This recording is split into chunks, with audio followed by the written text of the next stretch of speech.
नमस्कार दोस्तों। आज डेट है 20 जुलाई। स्वागत है आपका द हिंदू के एडिटोरियल डिस्कशन में। ये डिस्कशन हम हिंदी में करते हैं। इसका पीडीएफ भी नोट्स भी आपको हिंदी में मिल जाएगा। उसके लिए आप बोधा एस चैनल को ज्वाइन कर लीजिए और उसका लिंक डिस्क्रिप्शन लिंक में दिया हुआ है, वहाँ से भी आप ज्वाइन कर सकते हैं। तो आज हम दो आर्टिकल डिस्कस करेंगे। पहला जो आर्टिकल डिस्कस करेंगे वो अफगानिस्तान में जो भी चल रही है और क्षेत्रीय पार्टी, क्षेत्रीय जो शक्तियाँ हैं वो किस तरह से इमर्ज होकर आएगी, उनके रोल के ऊपर है। तो ये आर्टिकल डिस्कस करेंगे। दूसरा जो आर्टिकल है वो गवर्नमेंट स्कूल से रिलेटेड है। सरकारी स्कूल में क्या प्रावधान है, क्या चुनौतियां हैं, क्या क्या क्या प्रॉब्लम है, यहाँ पे सारी चीज़ें डिस्कस करेंगे। तो अपना डिस्कशन स्टार्ट करते हैं। पहला आर्टिकल, क्षेत्रीय शक्तियां और अफगानिस्तान। ये आपको जीएस पेपर 2 के अंतर्राष्ट्रीय संबंध से लिंक कर सकते हैं। इसमें कंटेस्ट ये है कि हाल संदर्भ ये है कि अफगानिस्तान से अमेरिकी सेना वापसी हो रही है। जितनी वापसी से अमेरिका का सेना वापस जा रही है उतनी ही तीव्रता से अफगानिस्तान के ऊपर तालिबान का प्रभाव बढ़ता जा रहा है, उसका विस्तार होते जा रहा है। इसमें क्या कहा जाता है, इसमें मुद्दा इशू ये है कि अब अमेरिकी की सेना चली गई है। अमेरिका का कहना है कि अमेरिका सरकार ने बताया कि हमारी 90% सेना का वापसी हो चुकी है। अब 10% जो बचा हुआ है वो भी 1 सितंबर से पहले वो वापस ले लेंगे। ठीक, तो इसमें वापसी होने के बाद तालिबान अपना जो प्रभाव है उस प्रभाव को विस्तार करते जा रहा है। तालिबान का कहना है, तालिबान का नेतृत्व ने दावा किया है कि 85% जो हिस्सा है अफगानिस्तान का, जो क्षेत्र है वो तालिबान के नियंत्रण में चला गया है। ये एक इशू है।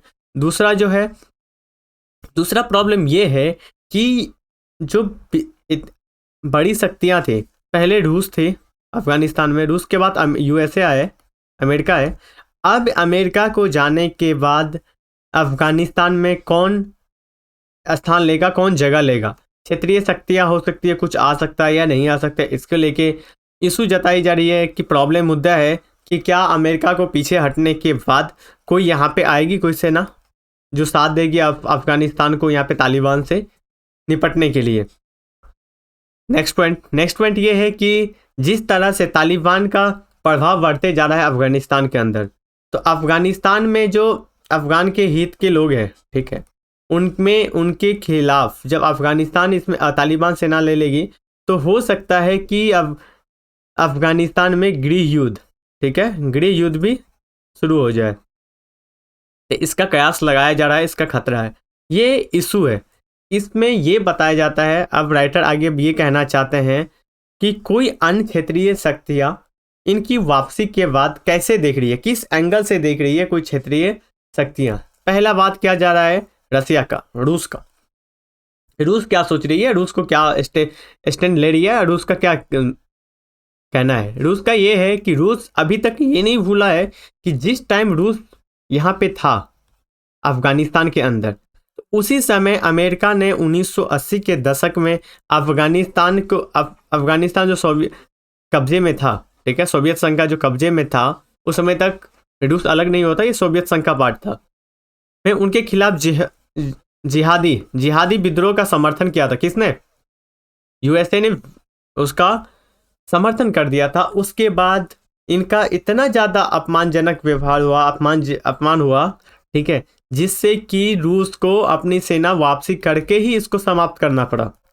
राइट, तो ये चीज़ें रसिया नहीं भूली है कि जिस तरह से इनकी अपमान हुई थी अफगानिस्तान के अंदर, उस तरह से ये दोबारा इस चीज़ को रिपीट नहीं करना चाहती है।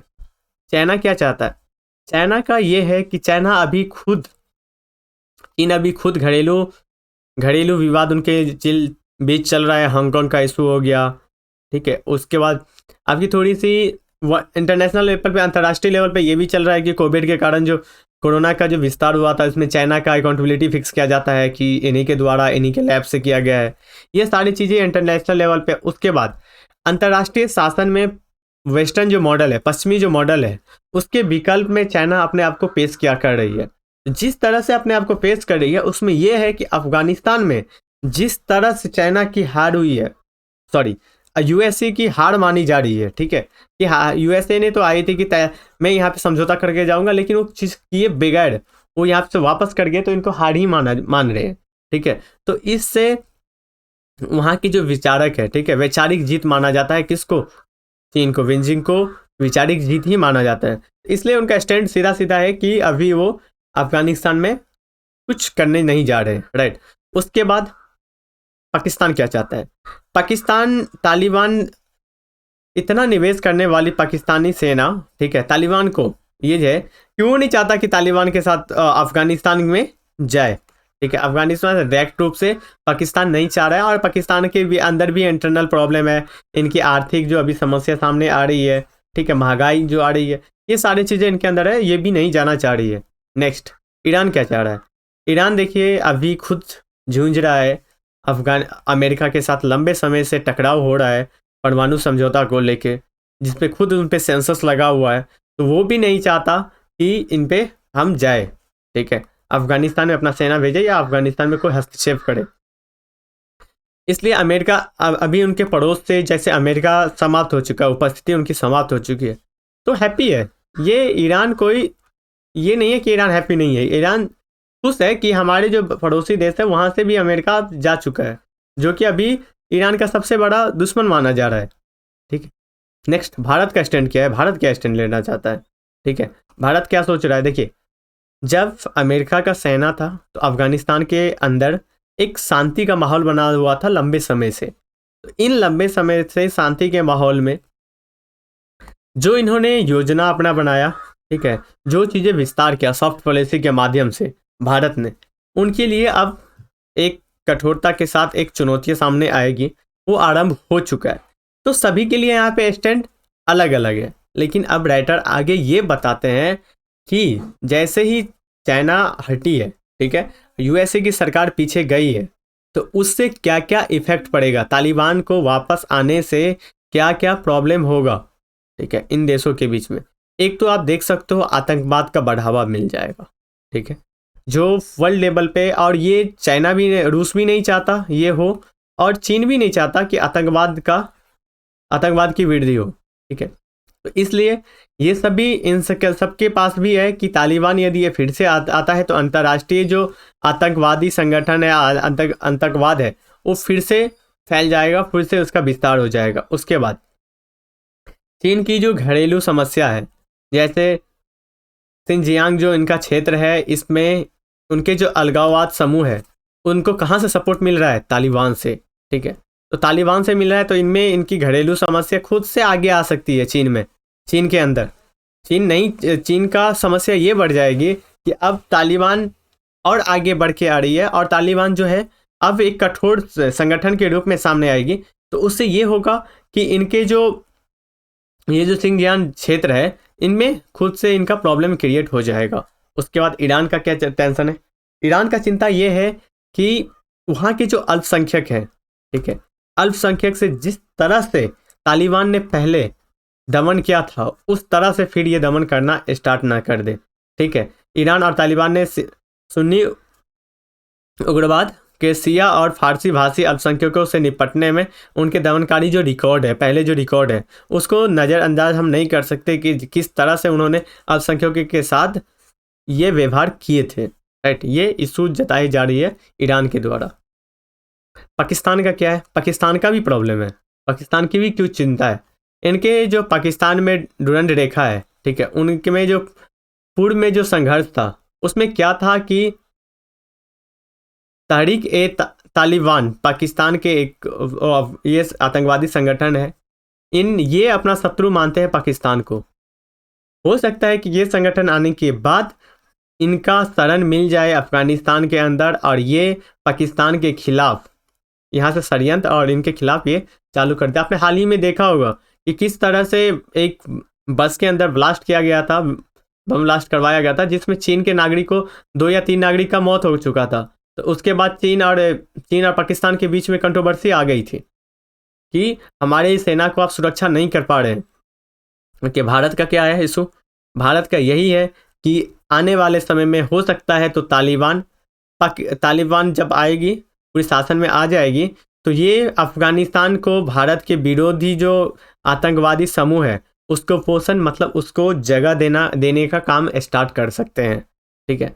तो हमारे जो आतंकवादी है, हम आतंकवाद के खिलाफ हर वक्त कड़े अपनाते हैं, कड़े ठोस कदम लेते हैं। तो लेकिन ये भी एक कयास लगाया जाता है कि हो सकता है, ये भी कयास लगाया जा रहा है कि देखिए कि आतंकवादी जो संगठन है वो तालिबान को अभी सपोर्ट कर रहा है, ठीक है, तालिबान को सपोर्ट कर रहा है। तो हो सकता है कि जब ये डेवलप हो जाएंगे, पूरे अफगानिस्तान के अंदर काबिज हो जाएंगे, तो ये भी अपना काम एक्टिविटी स्टार्ट कर सकते हैं तालिबान के अंदर से, तो सॉरी अफगानिस्तान के अंदर से। तो अफगानिस्तान के अंदर से जैसे करेंगे तो भारत की भी सुरक्षा पे, अब भारत के खिलाफ भी ये आतंकवादी संगठन यहाँ से अपना प्रोग्राम या मिशन चला सकते हैं, राइट। तो ये सभी के लिए है खतरा, सभी देशों के लिए है। राइटर आगे ये बताना चाहते हैं कि किस तरह से भारत को अफगानिस्तान का नीति अपनाना चाहिए, किस तरह के आकार देती है। पहला चीज़ ये देना चाहिए कि अफगानिस्तान में भारत का जो प्रत्यक्ष भौतिक पहुंच है उसका अभाव है, उसको आपको क्षेत्रीय साझेदारी को महत्व देना चाहिए और रेखांकित करना चाहिए, ठीक है, अफगानिस्तान के अंदर। दूसरा चीज़ है भूगोल में जो पाकिस्तान को अफगानिस्तान में किसी भी सरकार की अस्थिरता, ठीक है, करने की क्षमता प्रदान करती है, उसको ना करके उनके जो वहाँ पे जो चल रहा है, अब देखा जाएगा ये कि चाइना पाकिस्तान इकोनॉमी कॉरिडोर जो चल रहा है, चाइना पाकिस्तान आर्थिक कॉरिडोर, ये जो चल रहा है उसमें क्या पाकिस्तान की जो इशू है, ठीक है, पाकिस्तान में जो बिजली की अभी कमी आ रही है, क्या वहाँ से पूरा हो सकता है, पूरा हो जाएगा। तो इन चीज़ों की देखने की ज़रूरत है वहाँ पे। नेक्स्ट तीसरा जो है पाकिस्तान की जो सबसे बड़ी लोग जो है अफगानिस्तान के एक रक्षक के रूप में मान रहे हैं। यहाँ पे पाकिस्तान तालिबान आ जाएंगे तो एक रक्षक के रूप में संप्रभु और पाकिस्तान को भागीदारी का तलाश करते जा रहे हैं और संतुलन बनाने का बात किया जा रहा है। तो ये सारी चीज़ें हैं जो एक इशू है, राइटर ये कहना चाहते हैं। तो हमने डिस्कशन किया अफगानिस्तान से रिलेटेड कि क्षेत्रीय पार्टी और सभी क्षेत्र को किस तरह से नुकसान होने वाला है, यूएसए की सेना चली गई है, तो इससे संबंधित था। अब देखते हैं हम नेक्स्ट आर्टिकल कौन सा है। ये आर्टिकल सरकारी स्कूल से संबंधित है, गवर्नमेंट स्कूल में किस तरह से व्यवस्था है भारत के गवर्नमेंट स्कूलों में, उससे संबंधित। इसको आप जीएस पेपर 2 के शिक्षा से, एजुकेशन से आप लिंक कर सकते हैं। इसमें यह बताया जाता है, राइटर के द्वारा संदर्भ ये बताया जाता है कि एक गुणवत्तापूर्ण, मुक्त और नियमित स्कूली शिक्षा प्रदान करने के लिए भारत की जो मौलिक कर्तव्य है उसमें भी प्रदान किया गया है, ठीक है। उसमें बताया गया कि एक मौलिक कर्तव्य भी होना चाहिए कि इनको एक फ्री गुणवत्ता, जिससे कि बेहतर भविष्य बन सके। और आपको एक ही पता यही होना चाहिए कि एक मानव जो पूंजी है वही हमारी सबसे बड़ी पूंजी होती है। यदि मानव पूंजी में यदि हम एक अच्छे एजुकेशन और स्किल एजुकेशन प्रदान करते हैं तो ये हमारे अर्थव्यवस्था को विकास करने में, अर्थव्यवस्था के विकास में ये सहायता प्रदान करता है। आगे देखते हैं इसमें सरकारी स्कूल से संबंधित मुद्दे क्या है, इशू क्या है। आप देखे होंगे, आप भी यदि मान लीजिए कि गवर्नमेंट स्कूल से यदि पढ़े होंगे तो आपने एक चीज़ देखा होगा, गवर्नमेंट स्कूल की एक तो सरकारी जो गिरावट है, सबसे ज़्यादा गिरावट है बच्चे के अनुपात में। भारत में अभी इसकी गिरावट ये होती है कि 45% हो गई है। सिंपल एक सपोज करिए, यदि आप एक IAS ऑफिसर हो जाते हैं, ठीक है, या कोई रिच फैमिली है, थोड़ी सी भी उनके पास पैसे है, तो क्या वो फैमिली अपने बच्चे को सरकारी स्कूल में देना पसंद करते हैं? यहाँ पे जवाब आएगा नहीं। क्यों? क्योंकि उस तरह का गुणवत्ता वहाँ पे सरकारी स्कूल में नहीं प्रदान किया जाता है, जिससे कि ये परिवार, यदि कोई परिवार मान ले कि 10,000 कमाता है, वो परिवार अपने बच्चे को पढ़ाई में ही 2,000 दे देता है, लेकिन सरकारी स्कूल में वो समझता है कि ये हमारा फ्यूचर है, भविष्य है, यदि हम यहाँ पे इन्वेस्ट करेंगे तब जाके रिटर्न आएगा। लेकिन यदि यही चीज़ यदि गवर्नमेंट स्कूल करती, ये चीज़ इनको सेविंग होता, तो ये किसी और जगह पे फंडिंग कर सकते थे, पैसा लगा सकते थे। वही देखिए अमेरिका के अंदर 85% बच्चे यूएसए में पढ़ते हैं गवर्नमेंट स्कूल में। वहीं पे इंग्लैंड के अंदर 90% और जापान के अंदर सबसे ज़्यादा 95% बच्चे अभी भी इनरोलमेंट होते हैं कहाँ पे? गवर्नमेंट स्कूल के अंदर। हमारे यहाँ पे तो एक बहुत बड़ी माफिया है ये एजुकेशन सेक्टर में। शिक्षा सेक्टर जो है एक बहुत बड़ा बिजनेस हो चुका है, व्यापार हो चुका है, ठीक है, बिजनेस हो चुका है व्यापार के रूप में। इसका कारण क्या है? इसका कारण एक ही है, कोई बड़ी कारण नहीं है। कारण एक ही है कि सरकारी स्कूल अपने लेवल पे परफॉर्म नहीं कर पा रही है, जिससे कि आप देखोगे कि ट्यूशन, प्राइवेट संस्थान, आपने वो देखा होगा सुपर 30 मूवी देखे होंगे कि किस प्रकार से एक व्यापार के तरह काम होता है वहाँ पे, राइट। ये चीज़ें है। उसके बाद नेक्स्ट प्रॉब्लम ये है कि इनकी जो गुणवत्ता है वो निम्न स्तर का है, लो स्तर का गुणवत्ता है, जिसमें इनकी स्कूलिंग जो प्रतिशत होता है, मार्क्स की चुनौतियाँ होती है, नामांकन की चुनौतियाँ आती है, बच्चे में ड्रॉप आउट बहुत ज़्यादा होता है, बच्चे ड्रॉप बहुत ज़्यादा कर सकते हैं, और गुणवत्ता भी इनका बहुत कम होता है। उसके बाद संसाधनों का जिस तरह से उपयोग होना चाहिए उस तरह से उपयोग नहीं आते हैं। हमारे पास बहुत सारे स्कूल हैं जिसमें 4 लाख स्कूल में अभी भी 50 बच्चे से ज़्यादा नहीं जाते हैं, 50 बच्चे से भी कम है। ये देखिए, आपको राजस्थान, कर्नाटक, जम्मू और उत्तराखंड में 70% स्कूल ऐसे हैं जहाँ पे 50 से ज़्यादा स्टूडेंट नहीं पहुँचते हैं, ठीक है। लेकिन वही आप चाइना में देखेंगे, चाइना के छात्र इनके कुल समान है, और वहाँ पे जो स्कूल है उनकी प्रतिशत भी केवल 30% है, लेकिन उनकी जो लेवल है वो हमसे बहुत ज़्यादा ऊपर है। राइटर के द्वारा ये इशू के साथ साथ प्रॉब्लम जो बताई गई है, पहला की गिरावट, सरकारी स्कूल में की जो गिरावट है, उसके बाद गुणवत्ता का गिरावट आ रही है, और संसाधनों का जिस तरह से उपयोग होना चाहिए उस तरह से उपयोग नहीं हो रही है। उससे रिलेटेड देखिए, इसको लगवाने के लिए, आप प्रतिशत को बढ़ाने के लिए, नामांकन प्रतिशत को बढ़ाने के लिए, बच्चे कम पहुंच रहे हैं उसके लिए आप ग्रामीण स्तर पे मध्याह्न भोजन का कार्यक्रम चलाते हैं। हाँ, मैं मध्याह्न भोजन चलाऊंगा जिससे ज़्यादा से ज़्यादा बच्चे आ सके। आप ड्रॉप आउट जो होता है कि बच्चे पढ़ाई छोड़ देते हैं, 5 क्लास या 8 क्लास जाते जाते उच्च शिक्षा में आते ही नहीं है, प्रदान ही नहीं करते, तो उसके लिए आप स्कॉलरशिप प्रदान करते हैं, ठीक है। बहुत सारे राज्यों में गवर्नमेंट स्कूल में जैसे आप देखेंगे कि बिहार के अंदर जब आप 10th का एग्ज़ाम पास करते हैं तो आपको 10,000 मिलता है। जैसे आप 12th 12वीं आप पास करते हैं तो आपको 25,000 मिलता है। आप ग्रेजुएट हो जाते हैं तो आपको 50,000 मिलता है, क्या आप जिससे कि आगे का शिक्षा प्रदान कर सके। लेकिन ये कब कब ये चीज़ें पॉसिबल होगा? जब आप अपने सरकारी स्कूल को तंदुरुस्त करना स्टार्ट करेंगे तब। ये जो पैसा है, ये जो फंड है, आपको ये फंड स्टूडेंट को नहीं दे के इस फंड को आप उपयोग कीजिए अपने सरकारी स्कूल पे, अपने स्कूलों की तंदुरुस्ती पे, इनका इंफ्रास्ट्रक्चर डेवलप कीजिए, इनकी जो स्किल आगे वे फॉरवर्ड बता रहे हैं राइटर का कहना है कि कुछ वो जो प्रशासन है, इन जो प्रबंधन है, इनको प्रबंधन को सुधार किया जाना चाहिए। इसमें शिक्षकों का जो उपस्थिति है उनको सामने आना चाहिए, उनकी ज़्यादा से ज़्यादा होना चाहिए। शिक्षकों का कौशल स्किल को डेवलप करने की ज़रूरत है। जिस तरह से टेक्नोलॉजी अभी के डेट में अपडेट हो रहा है उस तरह से शिक्षक का भी क्षमता को अपडेट करने की ज़रूरत है, और उनका स्किल को भी अपडेट करवाने की आपको ज़रूरत है। उसके बाद स्कोर के निर्धारित मूल्यांकन को आवश्यकता होनी चाहिए। जो स्कोर है, ठीक है, जो आपको स्कोर दिया जाता है उसको आप स्केल दीजिए। इस स्केल पे किया जाएगा, आपको स्कोर के आधार पे नहीं, आपके एजुकेशन स्किल के आधार पे देने की ज़रूरत है। जैसे हमारे नया एजुकेशन पॉलिसी है, नई शिक्षा नीति, इसको आपको इम्प्लीमेंट करवाने की ज़रूरत है। जिस तरह से ये पॉलिसी बनाई गई है, यदि उसका इम्प्लीमेंट यदि सही से ढंग से होता है तो वो सही है। उसके बाद आप एक जिज्ञासु, साहसी, आत्मविश्वास, जोखिम लेने वाले, टीम प्लेयर, ये सारी एक्टिविटी आपको करवाते रहना चाहिए। जिस तरह से आप एक जिज्ञासु, मतलब आप इनको केस स्टडी के रूप में करिए। साहसी, इस स्थिति में आपको क्या करना चाहिए। एक आत्मविश्वास होना चाहिए। तो देखेंगे आप कि जो बच्चे इंग्लिश मीडियम से पढ़ के आते हैं, इंग्लिश मीडियम के, ओके, तो कहीं ना कहीं उनका जो एजुकेशन सेक्टर होता है वो प्राइवेट स्कूलों में होता है, और एक सरकारी स्कूल से जो आते हैं हिंदी मीडियम के स्टूडेंट, उनके कॉन्फिडेंस में कमी होती है। यूपीएससी में हिंदी मीडियम का रिजल्ट खराब होने का कारण है कॉन्फिडेंस में कमी, आत्मविश्वास की कमी होती है। उनको हर वक्त डाउट बना रहता है अपने क्षमता के ऊपर। नहीं, इनको क्या करना चाहिए, आपको इनके आत्मविश्वास को बढ़ाइए।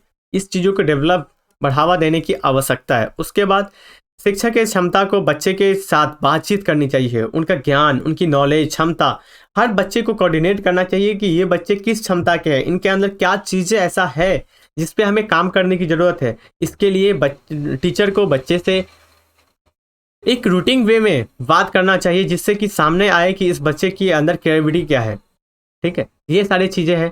उसके बाद बताया जाता है प्रशासन के तौर पे ये करने की ज़रूरत है कि संसाधनों का नियंत्रण करना चाहिए। किस तरह से संसाधनों का बंटवारा हो, स्टूडेंट को देना चाहिए, इंफ्रास्ट्रक्चर देना चाहिए, शौचालय का प्रबंध करवाइए, सारी फैसिलिटी बनवाइए जिससे कि बच्चे स्कूल में जाना चालू करें।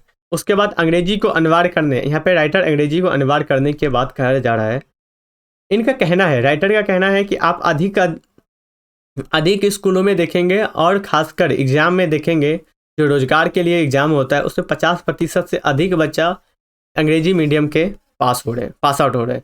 तो आप क्यों ना एजुकेशन में बिगनिंग में भी इंग्लिश पे भी आपको जोर देना चाहिए, ठीक है, इंग्लिश पे भी प्रभाव देना चाहिए, जिससे कि रोजगार कहीं ना कहीं जो हिंदी मीडियम से पढ़ के आते हैं उनके अंदर ये जो प्रतिशत है ये कहीं ना कहीं इनको प्रभावित करता है कि इंग्लिश मीडियम वाले बच्चे का बहुत ज़्यादा रिजल्ट आता है, हिंदी मीडियम के बच्चे कम, इसके कंपेयर में कमी आती है। भीमराव अम्बेडकर का एक कोट है, ठीक है, एक कोटेशन है, इन्होंने बताया है कि अंग्रेजी जो है शेरनी का दूध है, ठीक है, अंग्रेजी शेरनी का दूध है, जो इसे पीता है वह दहाड़ता है, ठीक है। इनका यही कहना है कि अंग्रेजी है एक शेरनी का दूध है जो शक्तिशाली है, जो इसको पीता है ना वही दहाड़ता है। तो इनका कहना है जब ये चीज़ें माना जाता है फिर भी हमारे यहाँ पे सिर्फ 26% बच्चे ही हिंदी माध्यम से शिक्षा प्राप्त कर पाते हैं, पूरे कर पाते हैं, तो क्यों ना ये राइटर यहाँ पे इंग्लिश मीडियम का बात किया जा रहा है।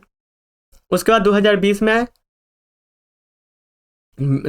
के अंदर आंध्र प्रदेश ने तेलुगु और उर्दू को अनिवार्य दूसरी शिक्षा बताई है, जो 1 से लेके 4 क्लास के। आपने देखा होगा कि न्यू एजुकेशन पॉलिसी में के अंदर ये बताया गया था कि प्राथमिक जो स्कूल है, ठीक है, प्राथमिक स्कूल पे आपको एक मातृभाषा को भी बढ़ावा देना चाहिए और पढ़ने के लिए इस पर जोर देने की ज़रूरत है, ठीक है। उसके साथ साथ तो देखिए अपने मातृभाषा को भी देना चाहिए, इंग्लिश को भी आप समान दे, ये नहीं कि इंग्लिश से आप दूरी बनाए।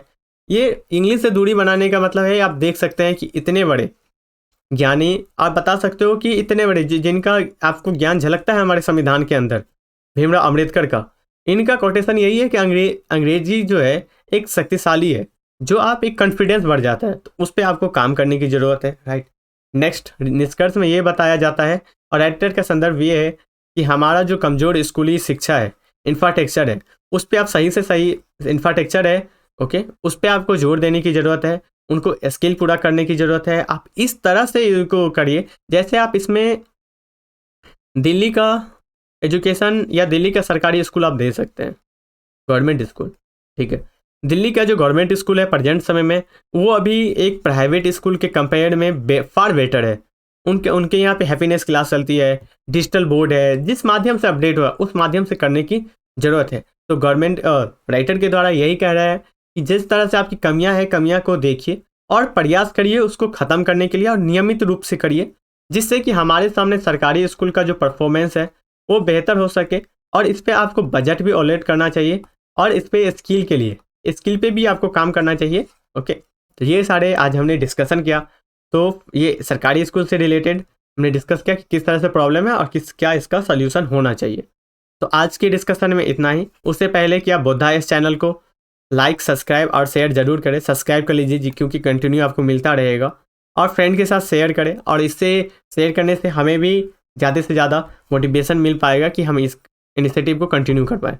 तो आज के लिए इतना ही। Thank you so much.